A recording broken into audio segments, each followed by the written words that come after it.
ओम नमः शिवाय. श्री सद्गुरुनाथ महाराज की जय. परमपूज्य गुरुदेवता श्री कलावती माता की जय. जय राधे कृष्ण जय गोपाल कृष्ण. श्री गुरुदेव दत्त. ओम नमः शिवाय. आजचा अनुभव खूप सुंदर. प्रशांत सातपुते म्हणून आहे, त्या दादांनी हा अनुभव शेअर केलेला आहे. आणि धुळे हे त्यांचं मूळ गाव, धुळे नाही धुळगाव हे त्यांचं मूळ गाव आहे. आणि ते आता दादरला राहतात. तर दादा म्हणत होते, मी गेली 11-12 वर्ष झाली मी दादरमध्ये आहे म्हणतात. आणि ज्यावेळी मी म्हणजे दुधगावमध्ये होतो, मी गावी राहायला होतो, त्यावेळेलाच मी आईंच्या मार्गात आलेलो होतो म्हणतात. म्हणजे माझ्या मित्राच्या माझ्या मित्राची बायको आईंच्या मार्गातली होती आणि त्याचं लग्न झाल्यानंतर तोही आईंच्या मार्गात आला आणि त्याच्यामुळं मीही आईंच्या मार्गात आलो. त्याचे अनुभव ऐकल्यानंतर किंवा त्यानं ज्या वेळेला मला आईंबद्दल भरपूर सांगितलं, त्यावेळेला मी पण आईंच्या मार्गात आलो म्हणतात. आणि त्यावेळेला अशी परिस्थिती होती की मी आईवडिलांना सोडून कुठं जाऊ पण शकत नव्हतो. आईवडील आजारी होते. त्यांची व्यवस्था व्हायला पाहिजे चांगली, तर पैसा पण पाहिजे होता. आणि आई-वडील म्हणजे आमचं मुळातच घर आधीपासूनच गरिबीत होतं म्हणतात. दादा म्हणत होते, की काहीच असं म्हणजे हे नव्हतं. शेती वगैरे असं खूप जास्त असं काहीच नव्हतं. वडील पण असंच गवंडी काम वगैरे करून मग त्यांनी आम्हा दोघा भावंडांना शिकवलेलं होतं म्हणतात. भाऊ माझ्यापेक्षा लहान होता आणि तो तिथंच असं काहीतरी किरकोळ काम करत होता. आम्ही पण काही इतकं चांगलं शिकलेलो नव्हतो. आणि ते घरचं वातावरण तसं असल्यामुळं त्या दादा म्हणतात, की तसं काही शिक्षण माझं पण फारसं चांगलं झालं नव्हतं, भावाचं पण नाही. असंच किरकोळ काहीतरी काम वगैरे आम्ही करत होतो. आणि तरी मी ग्रॅज्युएशन कंप्लीट केलेलं होतं म्हणतात. पण इतकंसं काही चांगलं असं हे केलेलं नव्हतं म्हणतात. पण माझ्या भावानं तर तेही केलेलं नव्हतं म्हणतात.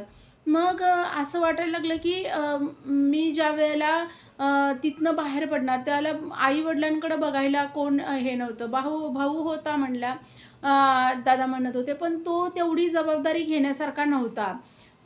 तो स्वतःच व्यसनात असल्यामुळं तो तेवढी घराची जबाबदारी घेण्यासारखा नव्हता. आणि मग मी कमावतो पण होतो आणि मी निर्व्यसनी होतो पहिल्यापासून. तो एक प्लस पॉइंट होता म्हणतात. आणि त्यामुळं सारखं असं वाटायचं, की इथं राहून नाही काय होणार. कुठेतरी शहराच्या ठिकाणी जावं आणि तिथं काहीतरी चांगले पैसे कमवावे आणि आई-वडिलांना पाठवावे वगैरे असं वाटत होतं म्हणले मला. तर त्यावेळी खरं तशी परिस्थिती नव्हती. माझे वडील ना खूप सारखे आजारी पडायला लागलेले होते म्हणतात. आणि आई अशी नव्हती, की वडिलांना खूप जास्त व्यवस्थित सांभाळू शकेल एकटी. म्हणजे आम्ही जर नसलो तर. आणि माझा भाऊ असा होता की त्याचंच पडलेलं असायचं. त्याची शुद्ध त्याला नसायची कधी-कधी. हा आई-वडिलांची जबाबदारी कशी घेणार? आणि ह्या कारणामुळं मला गाव सोडता येत नव्हतं म्हणलं. दादा म्हणत होते, मला ते सोडता येईना झालं होतं तिथनं घर वगैरे. आणि बरं त्यांना घेऊन इकडं म्हणजे कुठेतरी शहरात जावं, तर तेवढे आपलंच जर व्यवस्थित नाही तर काय करणार? मी अशा ह्याच्यामध्ये असताना मला आईंचा मार्ग मिळालेला होता म्हणतात. आणि त्यावेळेला काही माहीत नव्हतं एवढं आईंचं. पण तो बोलायचा, की बालोपासनं वाचत जा, बालोपासनं वाचत जा. माझा मित्र बोलायचा म्हणले, की बालोपासनं वाचत जा आणि नामस्मरण करत जा. तर ज्यावेळेला मी ते नामस्मरण वगैरे सुरू केलं, ओम नमः शिवाय ज्यावेळेला मी सुरुवात केली, एक 8-10 दिवस झाले असतील म्हणतात ओम नमः शिवाय आणि बालोपासना ह्या गोष्टींना सुरुवात करून.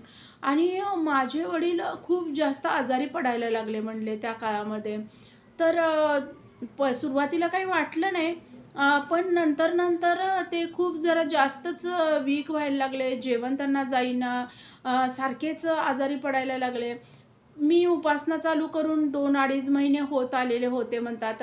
रोज मी बालोपासना वाचत होतो, नामस्मरण करत होतो 10-15 मिनिटं बसून असं नामस्मरण करायचो. तर ते त्रास व्हायला लागल्यानंतर 2-2.5 महिने खूप पैसा गेला म्हणतात. जे कमवेल ते आणि घरी पैसा पुरायचा नाही म्हणतात. घरी माल आणला, हे आणलं, ते हे झालं, की माझ्याकडे काहीच पैसे राहायचे नाहीत आणि दवाखान्यांसाठी कर्ज पण करायला लागलो. आईची पण तब्येत बिघडायला लागली आणि मग असं वाटायला लागलं, अरे हे काहीतरी उगीच हे काहीतरी झंझट आपण करायला लागलोय आणि जसं करायला लागलोय तसं जास्तच त्रास व्हायला लागलाय. आणि मी ते सोडून दिलं म्हणलं. मी काय बोललो नाही मित्राशी, काही नाही. मी बालोपासना पण सोडून दिली आणि नामस्मरण करणं पण सोडून दिलं. आणि तुम्हाला सांगू म्हणतात एक 2-3 महिन्यात परत अगदी व्यवस्थित बाबा माझे ते म्हणतात वडील माझे 1-1.5 महिन्यातच 2 महिने पण नाही म्हणतात, दीड-2 महिन्यातच माझे वडील अगदी व्यवस्थित झाले म्हणतात. आणि म्हणजे ते त्यांच्या तक्रारीसारख्या सुरूच होत्या, पण त्या 2-3 महिने खूपच जास्त 2-2.5 महिने खूपच जास्त त्रास झाला म्हणतात. जसं मी नामस्मरण करायचो, तसं डबल काहीतरी व्हायचं. जसं नामस्मरण करायचो, तसं डबल काहीतरी व्हायचं. आणि मग मी सोडून दिलं. वडील पण चांगले झाले, आई पण व्यवस्थित व्हायला लागली. नाहीतर आईच्या पण कधी तक्रारी नसायच्या तब्येतीच्या, तिच्या पण उठलेल्या होत्या म्हणतात. आणि नुसता दवाखाना, रोज दवाखाना. आणि ह्या गोष्टीला कंटाळून गेलो म्हणतात मी. आणि तर मग मी ते सोडल्यानंतर म्हटलं बरं झालं असं म्हणजे एक कुठेतरी समाधान वाटायला लागलं म्हणतात मी बालोपासनं सोडल्यानंतर. अ, बरं झालं आपण सोडून दिलं असं वाटायला लागलं म्हणतात ते. आणि गेले असे म्हणतात 4 महिने तरी गेले. अगदी मी काम करत होतो. किरकोळच कामं असायची म्हणतात. मी जायचो तर एवढं काही म्हणण्यासारखं काम नव्हतं, पण काम करून आणून आई-वडिलांना मिळवून घालत होतो. हे एवढं तरी होतं. आणि भावाची काही अपेक्षा ते पण करत नव्हते आणि मला पण करता येत नव्हती. का तर तो लहानपण होता आणि दुसरी गोष्ट म्हणजे व्यसनी माणसांशी काही बोलण्यात अर्थ नाही. ते ते ते त्यांच्या पद्धतीनं जगतात. तर त्यामुळं मी काही जास्त लक्ष देत नव्हतो. पण हे असे 3-4 महिने गेले आणि एकदा माझा मित्र मला भेटला म्हणतात. तर काय कशी चालली आहे उपासना वगैरे त्यांना ज्यावेळेला विचारलं भेटल्यानंतर, तर त्यावेळेला मी म्हटलं, "नाही बाबा, मी ते सोडून दिलंय कधीच. आता 3-4 महिने झाले मी सोडून दिले ते." तर "अरे का आपण?" "अरे नाही, मी जसं करायला लागलो ना, मला जरा जास्तच त्रास व्हायला लागला आणि तर मीच ते सोडून दिलं." तर तो बोलला, "अरे असं कशाला केलंस? सोडायची नाही उपासना. ते आपलं काहीतरी मागचे कर्म असतात किंवा काहीतरी निगेटिव्हिटी असतात, की ज्या आपल्याला त्रास देत असतात. आपल्याकडनं ते चांगल्या गोष्टी घडू नयेत म्हणून तो तो त्रास होत असतो. का तर जी पण चांगल्या गोष्टी आहेत त्या करताना वाईट शक्ती पण तेवढ्याच ताकदीनं आपल्याला अडवत असतात, की हे ह्याच्याकडून नाही झालं पाहिजे आणि तसंच ते होत असणार आहे म्हणून तुला त्रास होत असेल. तू सोडायला नाही पाहिजे होतंस आणि कर तू परत सुरू कर." असं तो बोलायला लागला. तर मी म्हटलं, "नाही बाबा, आता तर काही आपल्याला होणार नाही. मला परत काही त्रास सहन करायची ताकद नाही." पण तो बोलायला लागला म्हणले मला, की "अरे, हा त्रास म्हणजे खूप कमी काळासाठी असतोय. जरी आपले काही प्रारब्ध असतील किंवा आपल्यामागं काहीतरी असतील वाईट गोष्टी, वाईट शक्ती, तर त्या आपल्याकडून ते चांगली गोष्ट होऊ नये म्हणून त्या गोष्टी आपल्याला अडवत असतात आणि म्हणून आपल्याकडनं उपासनेत त्याच गोष्टींकडून त्या निगेटिव्हिटीनं आपल्या उपासनेमध्ये खंड येत असतोय. काहीतरी अशा गोष्टी घडतात की तिथं थांबली पाहिजे आपली उपासना. पण ना उपासना जर कंटिन्यू चालू ठेवली, मी स्वतः मित्र बोलत होता म्हणले, की मी स्वतः त्या अनुभवातून गेलेलो आहे. माझी मिसेस जवळ-जवळ मला 8 ते 9 महिने माझ्या पाठीमागं लागलेली होती लग्नानंतर की थोडंसं करा, थोडंसं करा. पण त्याच्यानंतर 1.5-2 वर्षात माझ्यात इतका बदल झाला. माझ्या स्वतःमध्ये तर झालाच झाला. पण माझ्याबरोबर एक खूप चांगल्या-चांगल्या गोष्टी घडत गेल्या. तुला तर सगळं सांगितलं आहे असं त्यांनी म्हणजे त्याच्या आयुष्यात खूप मोठं मोठी गोष्ट घडलेली होती म्हणतात दादा. तर ते सगळं ज्यावेळेला तो बोलायला लागला, तर मी म्हटलं बघूया मी जर करेन तर तुला सांगेन. तर असं नको करू, तू कर. असं तो बोलून गेला जाताना आणि नंतर मग मी घरी आलो. घरी आलो त्या दिवशी म्हणजे भाऊ अजून आलेला नव्हता म्हणले. बराच वेळा आम्ही वाट बघितली. जवळ-जवळ म्हणतात ते 11, 11:30 वाजलेले होते. तरी पण म्हणजे भाऊ काही आलेला नव्हता म्हणले. आणि मग मला भीती वाटायला लागली. म्हणले 11, 11:30 वाजले. आई म्हणायला लागली, "कुठं गेलाय? कुठं गेलाय?" 1 वाजले म्हणले, तरी भावाचा काही पत्ता नाही घरी.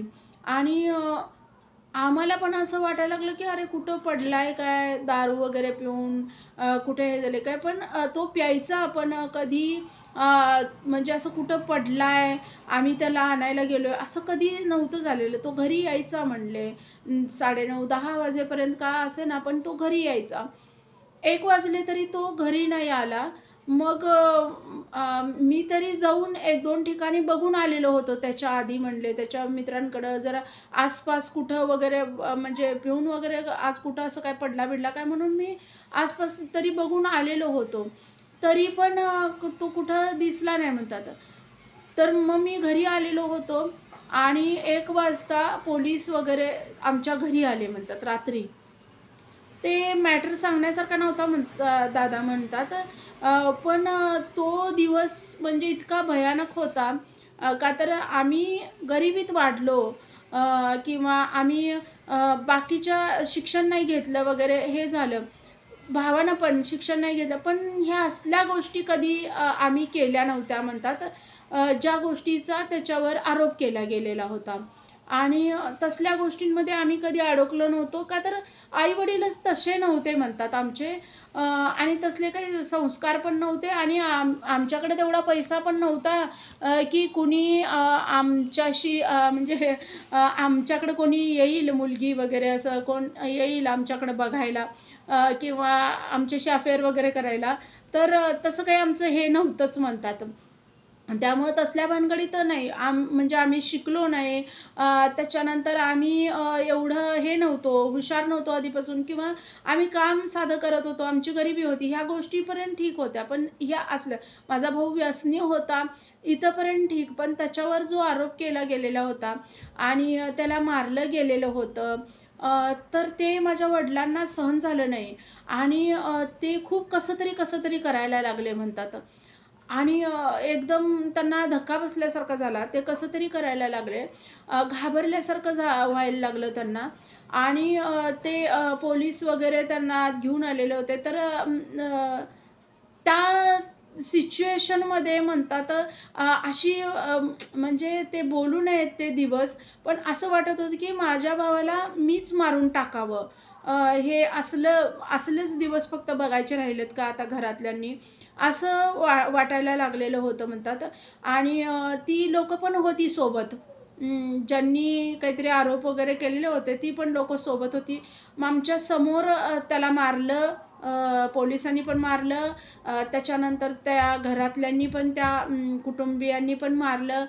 समोर आम्ही फक्त असं बघत होतो म्हणले. काही आम्ही हे केलं नाही. आम्ही फक्त बघत होतो. आणि त्याला म्हणजे नेलंच असतं पोलिस स्टेशनला वगैरे. पण ते काय मॅटर होता ते काय आम्ही जाणून पण नाही घेतला, काही नाही.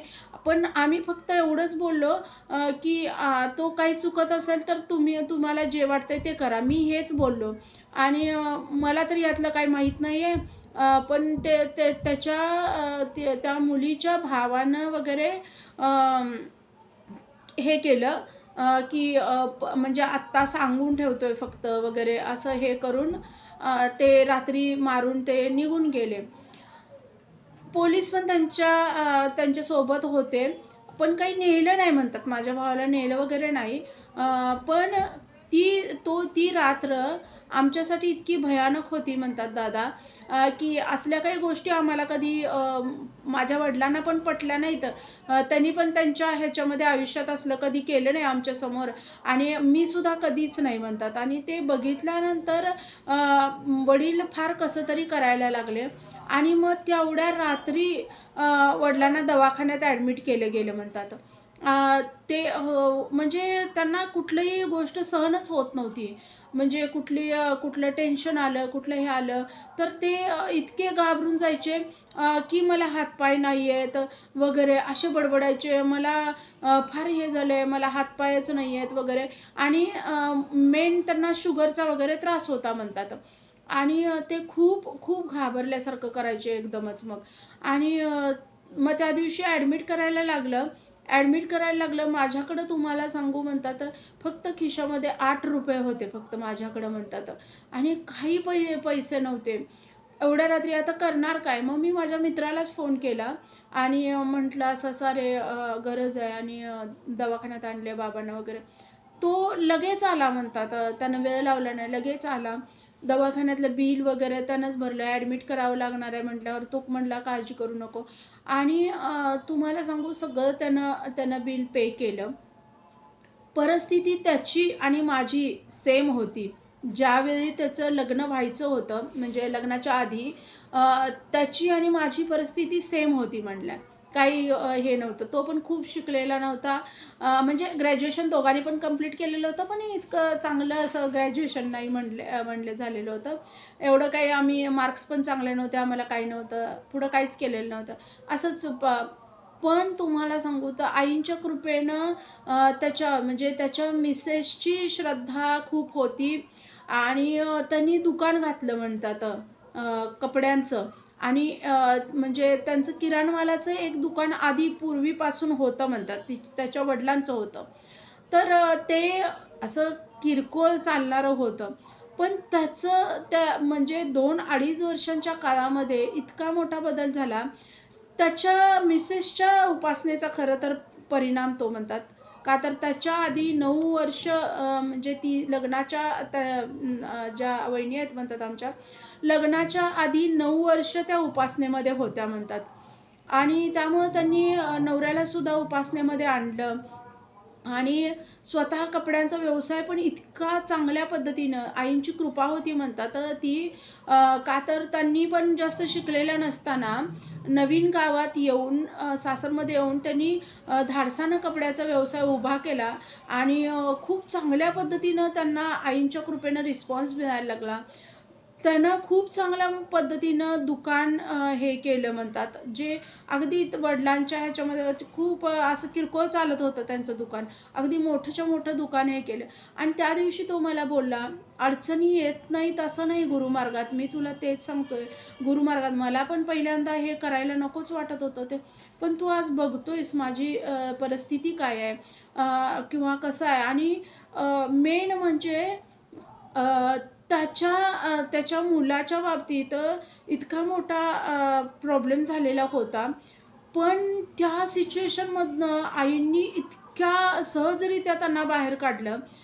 ते सगळे अनुभव माझ्यासमोर घडलेले होते. तरीसुद्धा मला करावंसं वाटत नव्हतं. आणि मग त्या दिवशी तो बोलला, तुला मी खरं सांगतो, तू परत आईंचं सुरू कर. नको असं मध्येच हे करू. हे असे प्रॉब्लेम येतात. अ, उपासना करताना पण येतात, असे पण येतात. तर उपासना करताना आले तर काय बिघडतंय? मग त्यातनं आई काहीतरी मार्ग तर काढतील. करत राहायचं. तू निदान एक 2-3 वर्ष तरी करून बघ आणि मग त्यातनं आई बाहेर काढतात का नाही आपण ठरवू मग. त्याच्यावरती तुझं तू नंतर त्या ह्याच्यावर येशील, की आईनी मला बाहेर काढले किंवा आईनी मला अधांतरी सोडले. तर ते तुझं तुला नंतर समजेल. असं मित्र बोलायला लागला आणि मग मी म्हटलं ठीक आहे आणि त्या दिवशी रात्रीपासून परत मी उपासनेला सुरुवात केली म्हणतात आणि रात्री किती वाजता म्हणतात 3:30 वाजता मी पहाटे उपासना केलेली होती म्हणतात. 3:30 ते 4 मी नामस्मरण केलेलं होतं आणि नंतर बालोपासना केलेली होती दवाखान्यातच. रात्र पूर्ण अशी जागून काढलेली होती आणि त्याच्यानंतर मग म्हणतात दुसऱ्या दिवशी पण हे केली. उपासना चालू केली. परत मला खूप त्रास व्हायला लागला. पण त्यावेळेला ठरवलं, की काय व्हायचंय ते होऊ दे. नाही आता मागं फिरायचं नाही आणि करत राहायचं. अ, एकच ठरवलं, असं पण आपल्याला आयुष्यात खूप म्हणजे काय म्हणतो आपण खूप त्रास आहे आयुष्यात, खूप त्रास आहे. तर हे करताना काय व्हायचं ते होऊ दे त्रास, असं ठरवलं म्हणतात. आणि मग करायला लागलो उपासना म्हणतात. 2 वर्ष गेली म्हणतात. 2 वर्ष म्हणजे मध्यंतरी नंतर दिवस चांगले आलेले होते. पण असंच थोडे दिवस यायचं, थोडे दिवस परत त्रास व्हायचा, असं चाललेलं होतं. पण खूप त्रास झाला म्हणतात. 2 वर्ष तरी मला खूपच त्रास झाला म्हणतात. वाटत होतं मध्ये उपासना सोडावी, पण मित्र बोलायचा, अधेमध्ये भेटायचो तर तो कुठेतरी मला हे करायचा, इन्स्पायर करायचा, की "नाही, कर, सोडू नकोस आता, आता मागं फिरू नकोस" वगैरे. आणि मग हळू-हळू मला पण आईंची सवय झाली म्हणतात. आपण म्हणतोय ना त्या त्या गोष्टींची सवय होते. तर तसं मला रोजच्या रोज सवय झाली, की मला बालोपासना केल्याशिवाय बाहेर पडायला बरं वाटायचं नाही. सकाळी एक 15-20 मिनिटं बसून नामस्मरण केल्याशिवाय बाहेर पडू वाटायचं नाही. ह्या गोष्टींची सवय झाली म्हणतात. पण सारखं वाटत होतं कुठेतरी चांगलं काम मिळावं, हे मिळावं. पण मी कधी मागत नव्हतो म्हणले आईंकडं, असं काही मी म्हणत नव्हतो, की मला काहीतरी काम द्या वगैरे असं काही मागत नव्हतो. का तर मी उगीच करत होतो. पण असं काही खूप श्रद्धा बसलेली होती आईंवर, असं नाही. का तर संकटं होती त्यामुळं खूप आईंच्या जवळ गेलेलो होतो वगैरे असं काहीच घडलेलं नव्हतं म्हणतात. मी आपलं रोजचं नेम पण केलं नाही तर कसं तरी वाटायचं, तेव्हा मी करायचो रोजच्या रोज म्हटल्यानंतर. त्रास खूप म्हणजे खूप एवढा होता की वाटत नव्हतं की आई आहेत. इतका त्रास होता म्हणतात. घरी पण, मानसिक पण, आर्थिक पण, त्याच्यानंतर सगळे ते दवाखाना खूप खूप भयानक. आणि मग त्यामुळं नको वाटायचं म्हणले. घरी जेवणसुद्धा जायचं नाही. नको वाटायचं घरी यायला पण नको, जेवायला नको असं वाटायचं म्हणले. त्या काळामध्ये 2 2.5 वर्ष झाली म्हणतात सेवेला. आणि मग असं झालं, की मला दादरमध्ये हे मिळालं म्हणतात, जॉब मिळाला दादरमध्ये आणि ते पण अचानक. आणि ते कसं झालं, आईंच्या भक्ताकरवी मला जॉब मिळाला म्हणतात. म्हणजे माझ्या मित्राचा एक मित्र तो इकडे दादरमध्ये होता. मा अ, ज्यानं मला आईंच्या मार्गात आणलं तो नाही म्हणतात. दुसरा एक मित्र होता माझा. त्याचा मित्र दादरमध्ये आणि मी असंच रस्त्यावर आम्ही बोलत उभारलेलो होतो म्हणला. दादा म्हणत होते, की आम्ही रस्त्यावर बोलत उभारलेलो होतो आणि तो अचानक आलेला होता म्हणतात. दादरवरून अचानक आलेला. त्यानं त्याला बघितलं आणि एकदम ते दोघं भेटले, एकदम कडकडून अगदी भेटले. म्हणतात, "अरे कधी आलास?" वगैरे ते असं करत-करत चहाची एक टपरी होती तिथं आम्ही तिघंजण गेलो म्हणतात. मग ते तिथं बोलता सगळं म्हणजे त्याचं इन्फॉर्मेशन मिळाली वगैरे. मी त्याला बोललो, की मला पण असं जॉब इथं बघायचं आहे, असं लांब कुठेतरी वगैरे. पण माझं तसं असं एवढं ग्रॅज्युएशन फक्त झालेलं आहे वगैरे आणि साधं वगैरे असं आहे. पण माझं घरी मी पैसे पाठवू शकेन. आई-वडिलांचं थोडं हे होईल इथं. इथं काही एवढं मिळत नाही आहे वगैरे, असं मी बोलत होतो म्हणले मित्राला माझ्या. आणि तसं बोलत असताना त्यानं बोलला, "मी बघेन तुला." तर आता मी म्हटलं, आता बघेन म्हणलाय होय, पण पण मला हे माहीत नव्हतं, की तो आईंच्या मार्गातला आहे. हे मला माहीत नव्हतं आणि त्याला पण काही माहिती म्हणले, की मी आईंच्या मार्गातला आहे म्हणून. आणि मग ते आमचं बोलणं झालं म्हणले. आणि मी म्हटलं, "या नंतर घरी जायच्या आधी तू येऊन जा घरी," असं मी त्याला बोललो. आणि म्हणजे मला काही वाटलं नाही, की तो येईल. पण म्हटलं 3-4 दिवसानंतर दादा म्हणले, 3-4 दिवसानंतर तो अचानक घरी आला. म्हणजे मला आश्चर्य वाटलं म्हणले, की तो आला घरी आणि आईनीच त्याला कदाचित पाठवलं असेल म्हणले. आणि तो घरी आला आणि घरी आल्यानंतर मला एकदम कसं तरी वाटायला लागलं, की अरे आपलं घर म्हणजे खूप असं शेड असल्यासारखं होतं म्हणले आमचं खूप छोटं घर. आणि तो आला खरं, त्यानं अजिबात काही हे केलं नाही. आला, बसला, अगदी जमिनीवर बसलेला होता म्हणले. आणि मी म्हटलं, चहा वगैरे काही करू का? मला एकदम तो आल्यामुळं काही सुचेना म्हणले आणि आईला पण काही सुचेना. आई झोपलेलीच होती म्हणले, ती उठून बसली. आणि त्याच्यानंतर म्हणजे एक असं आमचं छोटंसं टेबल होता म्हणले, असं एकदम असा छोटासा टेबल होता. त्याच्यावर आईंचं बालोपासनेचं पुस्तक मी ठेवलेलं होतं म्हणले. आणि त्याचं एकदम लक्ष गेलं, "अरे, अरे बालोपासना, तू आईंच्या मार्गातला आहेस का?" असं त्यानं विचारलं म्हणले. आणि मग मी म्हटलं, "हां, मी आत्ता करायला लागलोय 2 वर्ष झालं." तर "अरे वाह! आईंच्या मार्गातल्या, अरे आपण गुरुबंधू आहोत." असं त्यानं बोलला म्हणले आणि "मी तुझं काम नक्की करणार." आणि मग मला असं कुठेतरी आतून कुठेतरी असं हे वाटलं की हा करेल. पण म्हटलं काय माहिती आता असं बोललाय तरी. पण तुम्हाला सांगू म्हटलं अवघ्या 7 ते 8 दिवसामध्ये त्यानं मला तिकडं जॉब बघितला. विथ राहण्याची व्यवस्था सगळं सगळं आणि ते पेमेंट काही खूपसं असं नव्हतं म्हणले. पण मी माझ्या आई-वडिलांना हे करून माझा खर्च बघून थोडंसं सेव्हिंग करू शकेन, एवढं तरी माझं ते पेमेंट होतं. आणि त्यानं मला बोलवलं, "तुला राहण्याची व्यवस्था करतो" वगैरे हे सांगितलं. मला इतकं आश्चर्य वाटलं आणि ज्यावेळेला मग मी माझ्या मित्राला फोन केला, ज्यांनं मला आईंच्या मार्गात आणलं, तर त्याला मी फोन केला, की असं-असं मला आणि तो पण गुरुमार्गातलाच आहे, आपल्या आईंच्या मार्गातला आहे वगैरे. तर ही आईंनीच दिलेली संधी आहे आणि आता सोडू नको, तो बोलला. आई-वडिलांची खूप काळजी वाटत होती, आता इथं कसं हे करणार वगैरे. तुम्हाला सांगू माझ्या मित्रानं म्हणजे त्यावेळीसुद्धा हा जो माझा इथलाच मित्र होता, त्यानं त्यावेळीसुद्धा बोलला, "तू राशन, पाणी वगैरे कशाचं काही टेन्शन घेऊ नको. मी हे कर" म्हणजे मी हे बोललो पण नाही त्याला. आईंनी ते स्वतः करवून घेतलं आणि अगदी त्यांना माझ्यासमोर त्यानं माझ्या मागं पण नाही, माझ्यासमोर अगदी 3 महिने पुरेल, 3 ते 4 महिने पुरेल एवढं धान्य तो स्वतः घेऊन आला म्हणले. आणि म्हणजे मी बोललो नाही, मी त्याला सांगितलं नाही किंवा काहीच नाही. पण त्यानं त्याच्या दुकानातलं एकन एक आणि असं पण नाही की काय म्हणजे हे की मी त्याच्याकडे मागितलंय किंवा असं पण काही झालं नाही की माझ्या घरी खूपच जास्त त्यावेळेला अडचण होती, असं पण नाही. पण "तू जातोयस ना, तू जा. मी आहे, मी लक्ष देईन. तुझ्या भावाचं नाही आहे ना, मी लक्ष देईन." हे म्हणणं फक्त ती आईंची कृपा होती म्हणतात दादा. ती फक्त आईंची कृपा होती आणि त्या कृपेवर 3 महिन्याचं राशन त्यांना असंच आणि "अरे नको मी आता तेवढं भरून जाणार आहे. तू तेवढं नको असू दे.